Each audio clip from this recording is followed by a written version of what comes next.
சொல்லவா? ஹாய் வணக்கம். Welcome to சொல்லவா சேனல். இன்றைக்கி நம்ம ரவா இட்லி எப்படி செய்யறதுன்னு பார்க்க போகிறோம். அதுக்கு முன்னாடி நம்ம சேனலை சப்ஸ்கிரைப் பண்ண அனைத்து உள்ளவங்களுக்கும் என் நன்றிகளை தெரிவித்துக்கிறேன். ஃபஸ்ட்டு ஒரு கடாயை அடுப்பில் வச்சுக்கோங்க. வச்சுட்டு அதில் 2 ஸ்பூன் நெய் சேர்த்துக்கோங்க. நெய்க்கு பதிலாக நீங்கள் எண்ணெய் கூட சேர்த்துக்கலாம். நான் இன்றைக்கி நெய் சேர்த்துருக்கேன், நல்லா வாசமாக இருக்கும். அதுக்காக நெய் நல்லா காஞ்சதும் 1 ஸ்பூன் கடுகு சேர்த்துக்கோங்க. கடுகு பொரிஞ்சதும் 1 ஸ்பூன் கடலைப்பருப்பு சேர்த்துக்கோங்க. அடுப்பை வந்து மிதமான தீயில் வச்சுக்கோங்க, இல்லாட்டினா கடலைப்பருப்பு கரிஞ்சு போயிடும். இப்போ இது கூட பொடியாக கட் பண்ண பச்சை மிளகா 2 சேர்த்துக்கோங்க. இது கூட பொடியாக கட் பண்ண கருவேப்பிலை சேர்த்துக்கோங்க. சேர்த்துட்டு நல்லா கிளறி விட்டுக்கோங்க. அடுத்து கொஞ்சமாக மஞ்சள் தூள் சேர்த்துக்கலாம். இது வந்து ஆப்ஷனல், உங்களோட விருப்பம்தான். இப்போ இது கூட 1 கப் ரவை சேர்த்துக்கோங்க. அதாவது இட்லி ரவை, எல்லா டிபார்ட்மெண்ட் ஸ்டோர்லேயும் கிடைக்கும். தீயை வந்து மிதமாக வச்சு நல்லா ஒரு 5 நிமிஷம் நல்லா கிளறி விட்டுக்கலாம். இப்போ பாருங்கள், ரவை நல்லா ஆறிடுச்சு.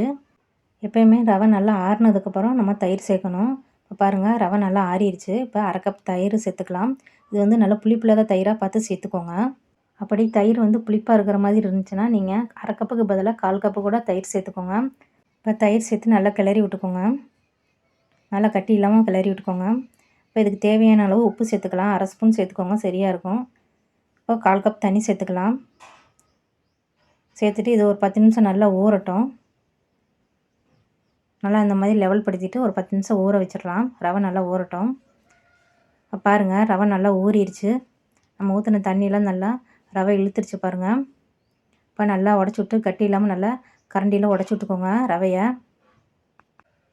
இப்போ இதுக்கு தேவையான அளவு தண்ணி ஊற்றிக்கலாமா. 1/4 கப்பு நம்ம தண்ணி சேர்த்துக்கலாம், சரியாக இருக்கும். பத்தலைன்னா மறுபடியும் நம்ம சேர்த்துக்கலாம். ஏற்கனவே ரவை வந்து ஊறிடுச்சு, அதனால் ரொம்ப சேர்த்துடாதீங்க.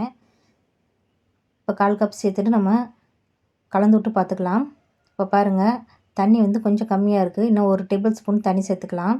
அதனால் பார்த்து கொஞ்சம் கொஞ்சமாக சேர்த்துக்கோங்க. இப்போ பாருங்கள், இந்த கன்சிஸ்டன்சி கரெக்டாக இருக்கும்.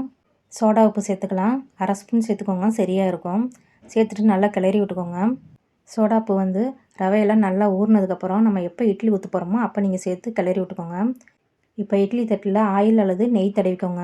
நான் வந்து நெய் தடவிருக்கேன், நல்லா வாசமாக இருக்கிறதுக்காக. இப்போ இட்லி தட்டில் நான் முந்திரி பருப்பு வச்சுருக்கேன். சாப்பிடும்போது டேஸ்ட்டாக இருக்கும், பார்க்குறக்கும் அழகாக இருக்கும். அதனால் இது வந்து ஆப்ஷனல், உங்களோட விருப்பம்தான். இப்போ ஒவ்வொரு கரண்டியாக எடுத்து இட்லி தட்டில் ஊற்றிக்கோங்க.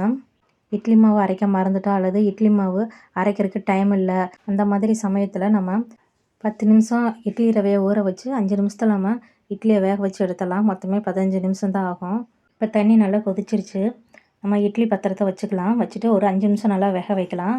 5 நிமிஷத்துக்கு அப்புறம் நம்ம பார்க்கலாம். உங்களுக்கு ரவா இட்லி வெந்துருச்சான்னு பார்க்குறக்கு கத்தியை வச்சு லேசாக நீங்கள் குத்தி பாருங்கள். மாவு வந்து கத்தியில் ஒட்டாமல் வந்துச்சுன்னா இட்லி நல்லா வெந்துருச்சுன்னு அர்த்தம். இப்போ பாருங்கள், நல்லா ஆறுனதுக்கப்புறம் நம்ம ஒரு ஸ்பூனை வச்சு எடுத்துக்கலாம். அந்த மாதிரி இதுக்கு சைடிஷ் பார்த்திங்கன்னா தேங்காய் சட்னி, தக்காளி சட்னி ரெண்டுமே நல்லாயிருக்கும். நீங்களும் கண்டிப்பாக இதை ட்ரை பண்ணி பாருங்கள். டேஸ்ட்டு சூப்பராக இருந்தது. உங்களுக்கு இந்த வீடியோ பிடிச்சிருந்தால் மறக்காமல் நம்ம சேனலை சப்ஸ்கிரைப் பண்ணிக்கோங்க. இப்போ வாங்க, இன்றைக்கான சிந்தனை என்னென்னு பார்க்கலாம். நீ சுமக்கின்ற நம்பிக்கை நீ கீழே விழும்போது உன்னை சுமக்கும். தேங்க்யூ.